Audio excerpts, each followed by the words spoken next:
ആദർശ് അവന്തികയുടെ ചതി മനസ്സിലാക്കുന്ന ആ ഒരു കിടിലൻ എപ്പിസോഡാണിത്. അത് മാത്രമല്ല, നവീൻ നന്ദുവിനോട് ആദ്യമായി തന്റെ പ്രണയം തുറന്നു പറയാണ്. എന്നാൽ നന്ദു ഒരു നിമിഷം പോലും ആലോചിക്കാതെ ആ പ്രണയം നിരസിക്കുന്നുണ്ട്. പ്രണയം നിരസിക്കുക മാത്രമല്ല, നവീനോട് ദേഷ്യപ്പെട്ട് സംസാരിക്കുകയാണ് നന്ദു. അവസാനമായിട്ട് നന്ദുവിനോട് നവീൻ ചോദിക്കുന്നുണ്ട്, നിനക്ക് മറ്റാരോടെങ്കിലും ഇഷ്ടമുണ്ടോ? എന്നാൽ ആ ചോദ്യത്തിന് മുന്നിൽ നന്ദുവിന് സത്യം പറയേണ്ടി വരികയാണ്. ഒടുവിൽ ഒളിഞ്ഞു മറഞ്ഞും അച്ഛനോട് സംസാരിക്കുന്ന അവന്തികയുടെ ചതി തിരിച്ചറിയാണ് ആദർശ്. ഒരു ക്ലയന്റുമായി 5 സ്റ്റാർ ഹോട്ടലിൽ വെച്ച് മീറ്റിംഗ് കഴിഞ്ഞ് ഇറങ്ങി വരുന്ന ആദർശ് അവന്തിക അവിടെ വെച്ച് കാണാണ്. അപ്പോഴാണ് ആദർശിന് തോന്നിയത് അവന്തിക എന്തിനായിരിക്കും ഈ ഹോട്ടലിലോട്ട് വന്നതെന്ന്. എന്തോ ചുറ്റിക്കൊളി ഉണ്ടെന്ന് മനസ്സിലാക്കിയിട്ട് ആദർശ് അവന്തികയെ പിന്തുടരുകയായിരുന്നു. ഓക്കെ, അപ്പൊ നമുക്ക് ആ ഒരു കിടിലൻ എപ്പിസോഡ് സ്റ്റാർട്ട് ചെയ്യാം. ഈ എപ്പിസോഡിന്റെ തുടക്കത്തിൽ തന്നെ കാണിക്കുന്നത് ആദർശിനെയാണ്. അവന്തിക അനന്തപുരിയിലെ മുകളിലെ ബാൽക്കണിയിൽ നിന്ന് ഒരാളോട് സംസാരിക്കാനിട്ടോ. അത് മറ്റാരുമല്ല, അച്ഛൻ തന്നെയാണ്, അതായത് നാഗേന്ദ്രൻ. ആ സമയത്താണിട്ടോ ആദർശ് അതിലൂടെ പോകുന്നത്.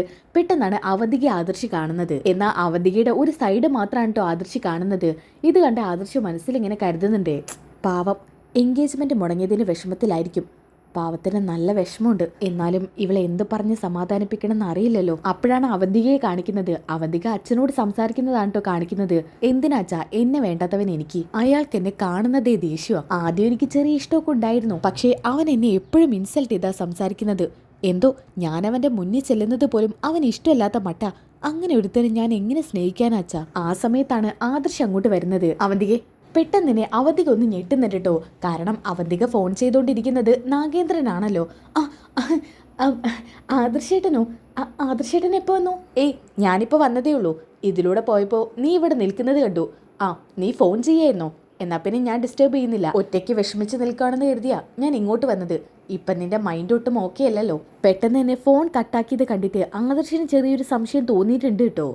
അത് ശരിയാ ആദർശേട്ടാ, ആദ്യം മുത്തശ്ശൻ തന്നെയാ നവീനേട്ടനുമായിട്ടുള്ള ബന്ധം കൊണ്ടുവന്നത്. നവീനേട്ടനോട് എനിക്ക് ഇഷ്ടക്കുറവൊന്നുമില്ലാത്തതുകൊണ്ട് ഞാൻ അതിന് സമ്മതിച്ചു.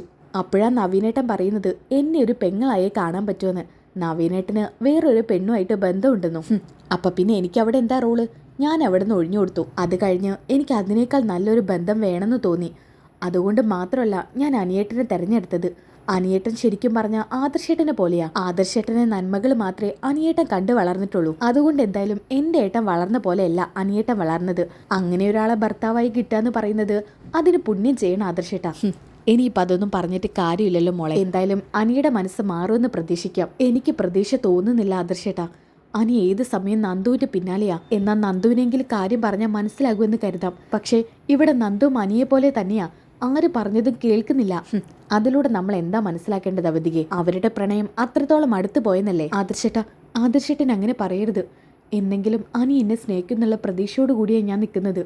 പ്രതീക്ഷ കൈവിടണ്ട. അനിയുടെ മനസ്സ് മാറുമെന്ന് നമുക്ക് നോക്കാലോ. ആ സമയത്ത് വീണ്ടും നാഗേന്ദ്രൻ വിളിക്കുന്നുണ്ട് കേട്ടോ. ഇത് കണ്ടപ്പോ തന്നെ ആദർശ് കയ്യിലിരിക്കുന്ന ഫോണിലോട്ട് നോക്കാണ്. പെട്ടെന്നാണ് അച്ഛൻ എന്ന് കാണുന്നത്. അച്ഛനോ? അയ്യോ ആദർശേട്ടാ, ഇത് അച്ഛനല്ല, അർച്ചന. എന്റെ ഫ്രണ്ടാ. അയർലാൻഡിൽ ഞങ്ങൾ ഒരുമിച്ചാ പഠിച്ചത്. എന്നാ ശരി. ഇതും പറഞ്ഞോണ്ട് ആദർശ് അവിടെ നിന്ന് പോവാണ്. അങ്ങനെ പെട്ടെന്ന് തന്നെ അച്ഛന്റെ ഫോൺ എടുക്കുന്നുണ്ട്. ഹലോ അച്ഛാ. അച്ഛൻ എന്ത് പണിയായി കാണിക്കുന്നത്? ഞാൻ കട്ടാക്കി അറിഞ്ഞൂടെ എന്തെങ്കിലും പ്രശ്നം ഉണ്ടായിരിക്കുമെന്ന്? എന്താ മോളെ, ആരാ അത്? ആ ജലജ വല്ലതും ആണോ? ഏയ്, അമ്മയല്ല, ഇത് ആദർശേട്ടനായിരുന്നു. ആരാ വിളിക്കുന്നത്? ഇതെന്താ അച്ഛനെന്ന് സേവ് ചെയ്തിരിക്കുന്നതെന്ന് ചോദിച്ചു. ഞാൻ തൽക്കാലം ഒരുവിധമൊക്കെ പറഞ്ഞ് ഒഴിവാക്കിയതാ. ഓ സോറി മോളെ. എന്നാ പിന്നെ ഞാൻ വിളിക്കുന്നില്ല, ഞാൻ വെക്കുക. ശരി അച്ഛാ. അങ്ങനെ ഫോൺ കട്ട് ചെയ്യുന്നുണ്ട് കേട്ടോ. അതൊക്കെ കഴിഞ്ഞിട്ട് കാണിക്കുന്നത് ആദർശിനെയാണ്. ആദർശ് മുറിയിൽ ചിലതൊക്കെ ചിന്തിച്ച് നിൽക്കുന്നത് കാണിക്കുന്നുണ്ട്. അപ്പോഴാണ് നയന മുറിയിലോട്ട് വരുന്നത്. ആദർശേട്ടാ. എന്താ നയനെ? അല്ല, ആദർശേട്ടൻ എന്താലോചിച്ച് നിൽക്കുക? അത് പിന്നെ എന്താ ആദർശേട്ടാ പറ. നയനെ, ഞാൻ ഇങ്ങോട്ട് വരുന്ന സമയത്ത് അവധിക ആർക്കോ ഫോൺ ചെയ്യുന്നുണ്ടായിരുന്നു. പെട്ടെന്ന് ഞാൻ അവളുടെ അടുത്തോട്ട് ചെന്നപ്പോൾ അവൾ ഫോണ് മാറ്റി പിടിച്ചു. അതിനർത്ഥം എന്തോ കള്ളത്തരം ഉണ്ടെന്നല്ലേ?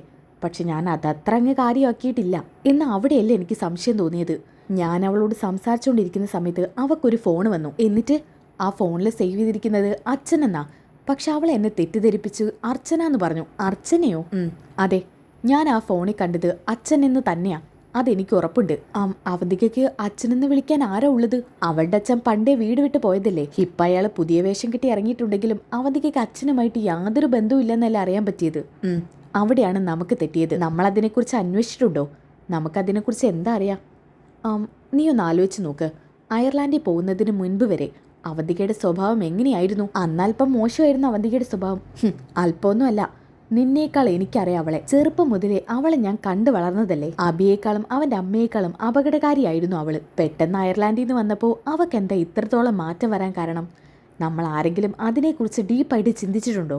ഇല്ല. സ്വഭാവം മാറിയത് നല്ല കാര്യമല്ല ആദർശേട്ടാ. അതുകൊണ്ട് നമ്മളാരും അതിനെക്കുറിച്ച് കൂടുതൽ അറിയാനൊന്നും നോക്കിയിട്ടില്ലല്ലോ. എൻ്റെ മനസ്സ് പറയുന്നത് അവൾക്കെന്തോ അവൾ അച്ഛനുമായിട്ട് ബന്ധമുണ്ടെന്നാ. അങ്ങനെയാണെങ്കിൽ അവളെയും അവളുടെ അമ്മയെയും ഏട്ടനെയും ഈ വീട്ടിൽ നിന്ന് അടിച്ച് പുറത്താക്കണം. ഇത്രയൊക്കെ ദ്രോഹിച്ചിട്ടും അവർക്ക് മതിയായിട്ടില്ലെങ്കിൽ പിന്നെ അവരെനി ഇവിടെ നിർത്തുന്നതിൽ ഒരർത്ഥമില്ല ആദർശേട്ടാ. അതെ, എന്തായാലും അവളിന് ഇങ്ങനെ ഒരു സംശയം ഉണ്ടായത് എന്തുകൊണ്ട് നന്നായി. പ്രത്യേകിച്ച് അനിയുമായിട്ടുള്ള എൻഗേജ്മെന്റ് മുടങ്ങിയത്. അവളെക്കുറിച്ച് നന്നായിട്ടൊന്ന് അന്വേഷിച്ചറിയണം. അച്ഛനുമായി അവൾക്ക് എന്തെങ്കിലും ബന്ധമുണ്ടോ എന്നറിയണം. ആദർശേട്ടാ, അബിയേക്കാളും ചിലപ്പോൾ അവക്കാണെങ്കിലോ ബന്ധം. ഇനിയിപ്പോൾ അയർലാൻഡിൽ പഠിക്കുമ്പോൾ മറ്റോ അയാൾ അവളുമായിട്ട് എന്തെങ്കിലും ബന്ധം ഉണ്ടാക്കിയോ? അതൊന്നും പറയാൻ പറ്റില്ല. അയാൾ ഒന്നാം തരം ക്രിമിനലാ. അതുകൊണ്ട് അയാളുടെ പക്ഷം ജയിക്കാൻ വേണ്ടി അയാൾ ചിലപ്പോൾ അവന്തികയുടെ മനസ്സ് മാറ്റാനും മടിക്കില്ല. പണം കൊടുത്താൽ കണ്ണ് മഞ്ഞളിക്കുന്നവരാണല്ലോ അവളുടെ അച്ഛനും ഏട്ടനും ഒക്കെ. അതുകൊണ്ട് ചിലപ്പോൾ അയാളുടെ വലയിൽ വീണോന്ന് പറയാൻ പറ്റത്തില്ല. ഓക്കെ, ഇനി അതൊക്കെ കഴിഞ്ഞിട്ട് കാണിക്കുന്നത് അവന്തികയാണ്. അവന്തിക ഒരു 5 സ്റ്റാർ ഹോട്ടലിലോട്ട് കയറുന്നത് കാണിക്കുന്നുണ്ട്. ലിഫ്റ്റ് കയറിയിട്ട് 3rd ഫ്ലോർ ഇറങ്ങുന്നുണ്ട്. എന്നിട്ട് ഒരു റൂമിലോട്ട് കയറുകയാണ്. ആ റൂമിൽ നാഗേന്ദ്രനുണ്ട്. മോളെത്തിയോ? അല്ല, എന്താ അച്ഛൻ പെട്ടെന്ന് വിളിപ്പിച്ചത്? അതൊക്കെ അച്ഛൻ പറയാം. അല്ല, മോള് വരുന്നത് ആരും ശ്രദ്ധിച്ചിട്ടില്ലല്ലോ? ഏയ് ഇല്ല അച്ഛാ, അതൊക്കെ ശ്രദ്ധിച്ചു ഞാൻ വന്നത്. പിന്നെ അബിയേട്ടന് സംശയമുള്ള പോലെ എന്നെ അവിടെ ആർക്കും സംശയമില്ല. അതൊന്നും പറയാൻ പറ്റത്തില്ല മോളെ. ആദർശമൊക്കെ ബുദ്ധിയുള്ളവനാ. അവന്റെ അനിയനെയാണ് നീ കെട്ടാൻ പോകുന്നത്. നിന്നെ കുറിച്ച് അവൻ എന്തായാലും അന്വേഷിക്കാതിരിക്കില്ല മോളെ. ഇപ്പൊ എന്തായാലും എന്റെ പിന്നാലെ ആരും വന്നിട്ടില്ല. ഞാനതൊക്കെ ശ്രദ്ധിച്ചിട്ടുണ്ട്. എപ്പോഴും നമുക്ക് 4 ഭാഗത്തും കണ്ണ് വേണം. അല്ല, ഈ വരവ് എന്തിനാ അബിയേട്ടനോട് പറയണ്ടെന്ന് അച്ഛൻ പറഞ്ഞത്? അതൊക്കെ പറയാം മോളെ. മോള് വാ. എങ്ങോട്ടാ അച്ഛാ? ഞാൻ പറയാം, മോള് വാ. അങ്ങനെ അച്ഛൻ്റെ കൂടെ മറ്റൊരു മുറിയിലേക്ക് പോവാണ് കേട്ടോ അവന്തിക. ആ മുറിയിലാണെന്നുണ്ടെങ്കിൽ ഒരു ലഞ്ച് അറേഞ്ച് ചെയ്തിരിക്കുകയാണ്. ഇതെന്താ അച്ഛാ? ഇന്ന് എൻ്റെ മോൾക്ക് എൻ്റെ വകയ ലഞ്ച് കഴിക്കാനാണോ അച്ഛൻ വരാൻ പറഞ്ഞത്? എന്നിട്ടാണോ അബിയേട്ടനെ വിളിക്കേണ്ടത് പറഞ്ഞത്? അത് പിന്നെ മോളെ, എനിക്ക് മോളോട് മാത്രമായിട്ട് പ്രധാനപ്പെട്ട ഒരു കാര്യം പറയാനുണ്ട്. അതുകൊണ്ടാ അബിയെ വിളിക്കേണ്ടെന്ന് ഞാൻ പറഞ്ഞത്. മോളിരിക്കി. മോൾക്ക് ഇഷ്ടപ്പെട്ട ഫുഡൊക്കെ അച്ഛൻ ഓർഡർ ചെയ്തിട്ടുണ്ട്. അയ്യോ, ഇതിൻ്റെ ഒന്നും ആവശ്യമില്ലായിരുന്നു അച്ഛാ. മോളുടെ ഹേർട്ട് ഇപ്പൊ ബ്രേക്ക് ആയിരിക്കല്ലേ. 2ാമത്തെ തവണയല്ലേ ഇങ്ങനെ സംഭവിക്കുന്നത്. എന്റെ മോളെ വിഷമിച്ചോണ്ട് നിൽക്കുന്ന മട്ടി കാണാൻ എനിക്ക് പറ്റത്തില്ല. അവധികയാണെങ്കിൽ നന്നായിട്ട് സന്തോഷിക്കുന്നുണ്ട് കേട്ടോ.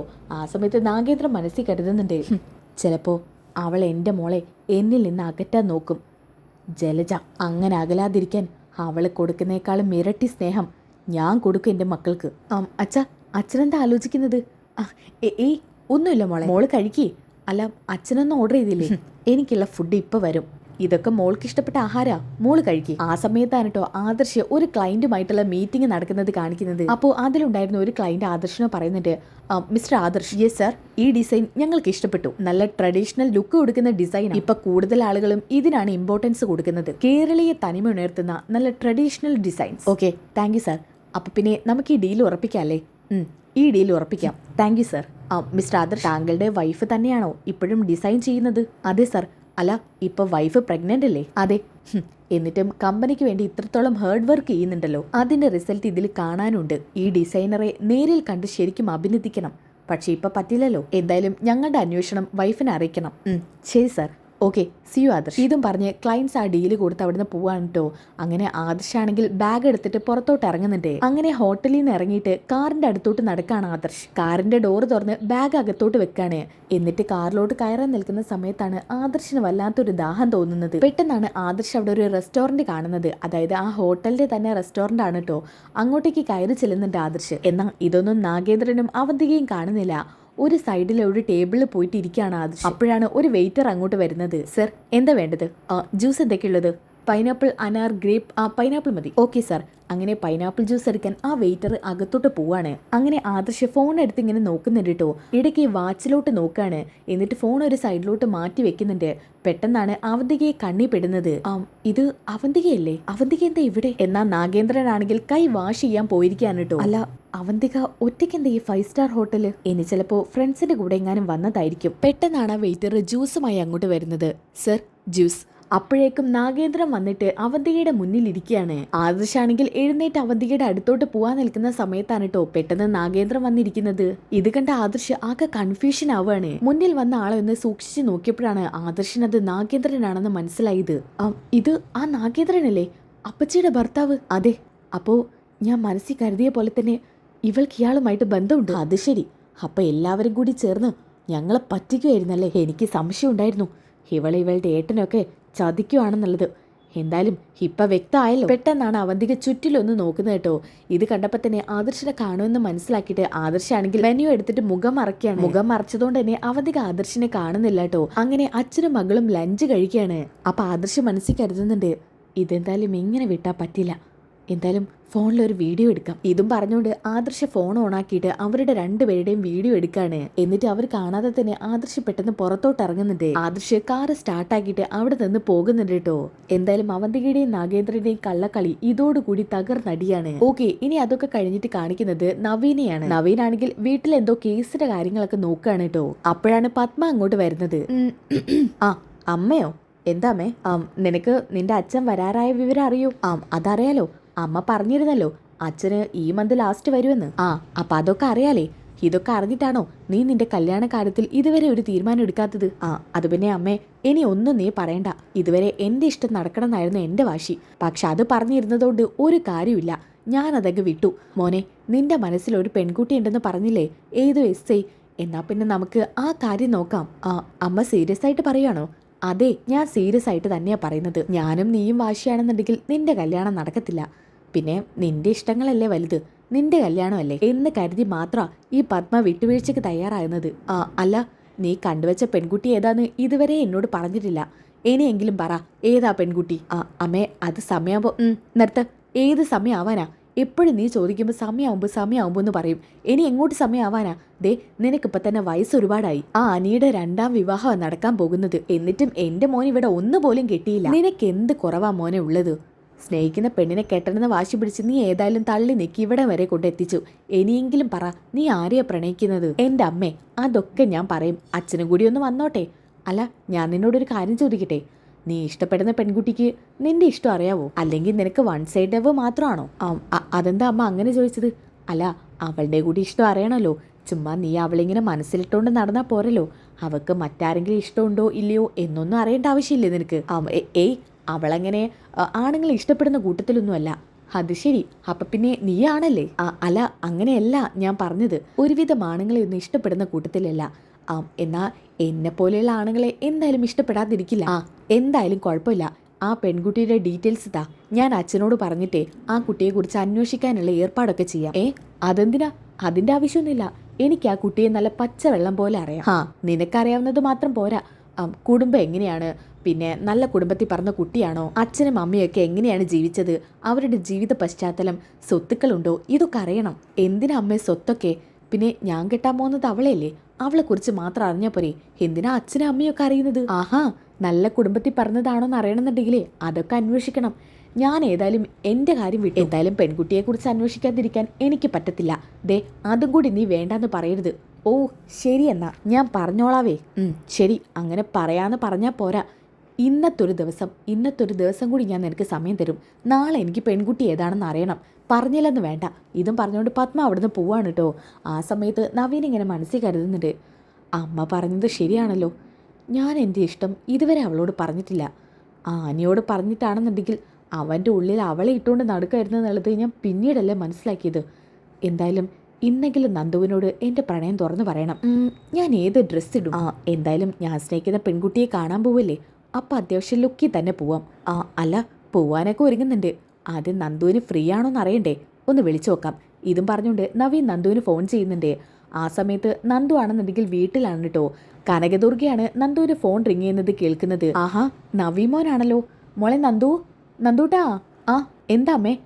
ദേ നവീമോ വിളിക്കുന്നു. നവീനേട്ടനോ? താമേ. ഇതും പറഞ്ഞുകൊണ്ട് ഫോൺ വാങ്ങിക്കുന്നുണ്ട് കേട്ടോ നന്ദു. എന്നിട്ട് ആ ഫോൺ എടുക്കുകയാണ്. ഹലോ നവീനേട്ടാ. നന്ദു എന്തെടുക്കുക? പ്രത്യേകിച്ച് പണിയൊന്നുമില്ല, ഇവിടെ അമ്മയെ ചെറിയ രീതിയിൽ സഹായിക്കുക.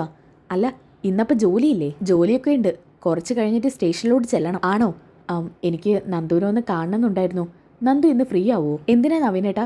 എന്തെങ്കിലും കേസിൻ്റെ കാര്യം പറയാനാണോ? എനിക്ക് പ്രധാനപ്പെട്ട ഒരു കാര്യം പറയാനാ. എന്തെങ്കിലും അർജൻറ്റായിട്ടുള്ള കാര്യമാണോ? അതെ, അർജൻറ്റായിട്ടുള്ള കാര്യം തന്നെയാ. അല്ല, നാളെ മീറ്റ് ചെയ്താൽ മതിയോ? അത് പറ്റില്ല. ഇന്ന് പറ്റുമെങ്കിൽ ഇന്ന് എന്നെ കാണണം നന്ദുവിനെ. ആണോ? എന്നാ പിന്നെ എപ്പോഴാ വരണ്ടേന്ന് പറഞ്ഞാൽ മതി. ലൊക്കേഷൻ എനിക്ക് ഷെയർ ചെയ്താൽ മതി, ഞാൻ അങ്ങോട്ടേക്ക് വന്നോളാം. ആ ശരി നന്ദു. അങ്ങനെ നവീൻ ഫോൺ കട്ട് ചെയ്യാനിട്ടോ. നവീനാണെങ്കിൽ നല്ല സന്തോഷാവാണ്.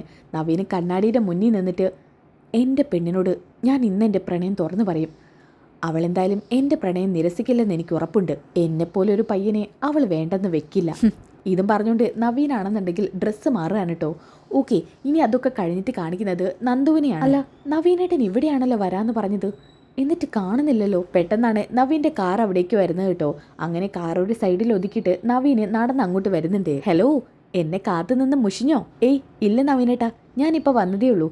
അല്ല നവീനേട്ടൻ എന്താ ലേറ്റ് ആയത്? ഓ അതൊന്നും പറയണ്ട, വരുന്ന വഴിക്കേ ആ അനാമികയും അവളുടെ അച്ഛനും കൂടി എന്നെ കണ്ടു. എപ്പോഴും കണ്ട പണത്തിന്റെ കാര്യം പറയും, അവർക്ക് കോമ്പൻസേഷൻ വേണമെന്നും പറയും. എന്തെങ്കിലും വഴിയുണ്ടോ സാറേ എന്ന് ചോദിച്ച് പിന്നാലെ നടക്കുക. ശല്യം അയക്കുന്നു. നവീനേട്ടാ, അവരെ എന്തായാലും അടുത്തേക്ക് അടുപ്പിക്കരുത്. ലക്ഷങ്ങൾ പോയിട്ട് ഒരു രൂപ പോലും അവർക്ക് കിട്ടാൻ യാതൊരു അർഹതയില്ല. കോടികളായിരുന്നു അത്യാഗ്രഹം മൂത്ത അവർ ചോദിച്ചിരുന്നത്. അങ്ങനെ അത്യാഗ്രഹമുള്ള ആളുകൾക്ക് ഒരു രൂപ പോലും കൊടുക്കരുത് നവീനേട്ടാ. ആ സമയത്ത് നവീനാണെങ്കിൽ മനസ്സിൽ കരുതുന്നുണ്ട്, നന്ദു എനിക്ക് കൊടുക്കരുതെന്നുണ്ട്, പക്ഷേ ഞാൻ എന്ത് ചെയ്യാനാ? എൻ്റെ ഗതികേടുകൊണ്ട് ഞാൻ അവരെ ചില രീതിയിലൊക്കെ സഹായിക്കുന്നു. അല്ല നവീനേട്ടൻ എന്താ ഒന്നും പറയാത്തത്? അല്ല നവീനേട്ടൻ എന്തിനാ എന്നെ ഇങ്ങോട്ട് വിളിപ്പിച്ചത്? അത് പിന്നെ നന്ദു, എനിക്ക് നിന്നോട് പ്രധാനപ്പെട്ട ഒരു കാര്യം സംസാരിക്കാനുണ്ട്. എന്തുപറ്റി നവീനേട്ടാ? എന്തെങ്കിലും പ്രശ്നമുണ്ടോ? ചെറിയൊരു പ്രശ്നമുണ്ട്. വീട്ടിൽ നിന്ന് നല്ല പ്രഷറുണ്ട്. എന്തിനാ പ്രഷർ? കല്യാണക്കാരി പറഞ്ഞിട്ടാണോ? അങ്ങനെയാണെന്നുണ്ടെങ്കിലേ പെട്ടെന്ന് തന്നെ ആ ഇഷ്ടമുള്ള പെണ്ണിനോട് പ്രണയം തുറന്നു പറയും മാഷേ. പറയണം. അതിന് തന്നെയാ ഞാനിപ്പോൾ വന്നിരിക്കുന്നത്. ഞാൻ ഉദ്ദേശിച്ചത് നന്ദുവിൻ്റെ ഒപ്പീനിയൻ എന്താണെന്ന് അറിയാൻ വേണ്ടിയാ. ഞാനിപ്പോൾ അവളോട് പോയിട്ട് പ്രണയം തുറന്ന് പറഞ്ഞാലോ? ഇപ്പം നല്ല സമയമാണ്. ഇഷ്ടമുണ്ടെങ്കിൽ അത് മനസ്സിൽ വെക്കരുത്. അവളോട് അത് തുറന്നു പറയണം. മറ്റുള്ളവരെ റാഞ്ചി കൊണ്ടുപോകുന്നതിന് മുമ്പേ നവീനേട്ടൻ ആളെ സ്വന്തമാക്കണമെന്നുണ്ടെങ്കിൽ ഇപ്പോഴെങ്കിലും പറഞ്ഞേ പറ്റൂ. എന്നാ പിന്നെ പറയാലേ? പറയാം. എന്നാ ഞാൻ പറയട്ടെ? പറയണം നവീനേട്ടാ. സ്നേഹം മനസ്സിൽ വെച്ചുകൊണ്ട് നടന്നാൽ പോരാ, അത് ആ കുട്ടിയും കൂടി അറിയണം. അത് തന്നെയാ എൻ്റെയും ആഗ്രഹം. Nandu, I love you. ഈ സമയത്ത് നന്ദു ഒന്ന് ഞെട്ടുന്നുണ്ട് കേട്ടോ. നവീനേട്ടാ, അതെ, എനിക്കിഷ്ടപ്പെട്ട പെൺകുട്ടി പോലീസ് ഓഫീസർ, അത് നന്ദുവാ. ഞാനോ? അതെ, നീ തന്നെ. ഇത്രയും കാലം ഇഷ്ടം ഉള്ളിലിട്ടുകൊണ്ട് നടക്കുമായിരുന്നു. അനിയോട് ഞാൻ വിവരം പറഞ്ഞതാ, പക്ഷെ അനി അത് നിൻ്റെ അടുത്ത് പറയുന്നുണ്ടായിരുന്നില്ല. നന്ദു, നീ എന്നെ റിജക്റ്റ് ചെയ്യില്ലെന്നാ എൻ്റെ വിശ്വാസം. എനിക്ക് നന്ദുവിന് ഇഷ്ടമാണ്, ഒരുപാട്. ഇപ്പോൾ വീട്ടിൽ നിന്ന് നല്ല പ്രഷറാ. അമ്മയും അച്ഛനും ഒക്കെ. അച്ഛനെയും അത് ലാസ്റ്റ് വരും. അപ്പോഴത്തേക്കും എൻ്റെ കല്യാണകാര്യത്തിൽ എന്തെങ്കിലും ഒരു തീരുമാനം എടുക്കണം. അമ്മയ്ക്ക് പോലീസായ പെൺകുട്ടികളൊന്നും ഇഷ്ടമല്ലായിരുന്നു, പക്ഷേ ഇപ്പം എൻ്റെ ഇഷ്ടത്തിനൊക്കെ കീഴ്വഴങ്ങിയിട്ടുണ്ട്. അതുകൊണ്ടാണ് ഞാൻ ഇഷ്ടം തുറന്ന് പറയാമെന്ന് കരുതിയത്. നന്ദുവിൻ്റെ അഭിപ്രായമൊന്നും പറഞ്ഞില്ല. നന്ദു, നവീനേട്ടൻ എന്തേ പറയുന്നത്? നവീനേട്ടനെ ഞാൻ എൻ്റെ സ്വന്തം ഏട്ടനെ പോലെയാണ് കണ്ടത്. അതെല്ലാവരും പറയുന്ന തമാശയല്ലേ? ഒരിക്കലല്ല നവീനേട്ടൻ, എനിക്കങ്ങനെ കാണാൻ പറ്റില്ല. അതെന്താ നന്ദു അങ്ങനെ പറഞ്ഞത്? അപ്പോൾ നന്ദുവിന് എന്നോട് ഒരിഷ്ടവും തോന്നിയിട്ടില്ലേ? ഇല്ല നവീനേട്ടാ, അങ്ങനെ ഒരു ഇഷ്ടം എനിക്ക് തോന്നിയിട്ടില്ല. എന്നാലും നവീനേട്ടൻ്റെ മനസ്സിൽ ഇങ്ങനെ ഒരു കാര്യം ഉണ്ടായിരുന്നു എന്നുള്ളത് എനിക്ക് ആലോചിക്കാൻ പോലും വയ്യ. നന്ദു, അപ്പോൾ നന്ദുവിനെ എന്നെ ഇഷ്ടമില്ലെന്നാണോ പറയുന്നത്? എന്നെ വിവാഹം കഴിക്കാൻ താല്പര്യമില്ലേ? അവന്തികയുടെ പ്രപ്പോസൽ ഞാൻ നിരസിച്ചത് എനിക്ക് നിന്നെ ഇഷ്ടമായതുകൊണ്ടാ. സോറി നവീനേട്ടാ, എനിക്ക് നവീനേട്ടനെ ആ കണ്ണുകൊണ്ട് കാണാൻ പറ്റില്ല. എന്താ നന്ദു ഇങ്ങനെയൊക്കെ പറയുന്നത്? നന്ദുവിൻ്റെ മനസ്സിൽ എന്തൊക്കെയോ പ്രശ്നങ്ങളുണ്ട്. ഇപ്പോൾ അതുകൊണ്ടായിരിക്കാം നന്ദു ചിലപ്പോൾ അങ്ങനെയൊക്കെ ചിന്തിക്കുന്നത്. ഒന്നുകൂടി ഒന്ന് ആലോചിച്ചിട്ട് പറഞ്ഞാൽ മതി. അല്ല, എനിക്കിനി ആലോചിക്കാനൊന്നുമില്ല. നവീനേട്ടാ, എന്നെ വിട്ടേക്ക്. നവീനേട്ടൻ ഒരിക്കലും എനിക്കങ്ങനെ സങ്കല്പിക്കാൻ പറ്റില്ല. നന്ദു, എൻ്റെ ഇഷ്ടം ഞാൻ ആദ്യമായി തുറന്നു പറഞ്ഞത് അനിയോടാ. പക്ഷേ അനിയാണെന്നുണ്ടെങ്കിൽ എന്നെ ചതിച്ചു. അവന് വേണ്ടി ഞാൻ എന്തൊക്കെ ചെയ്തു. എന്നിട്ടും അവൻ എൻ്റെ പ്രണയം നിന്നോട് പറഞ്ഞില്ലല്ലോ. പിന്നീടാണ് എനിക്കത് മനസ്സിലായത്, അവന് നിന്നെ ഇഷ്ടമായിരുന്നു എന്നുള്ളത്. അതുകൊണ്ടാണ് എൻ്റെ ഇഷ്ടം നിന്നോടവൻ പറയാതിരുന്നതെന്നും. എന്നാലും അവൻ എന്നെ ചതിച്ചത് എനിക്കൊട്ടും പറ്റിയിട്ടില്ല. അവൻ എന്നോട് അങ്ങനെ ചെയ്യാൻ പാടുണ്ടായിരുന്നു. നന്ദു, എനിക്ക് നിന്നെ ആത്മാർത്ഥമായിട്ട് ഇഷ്ടമാണ്.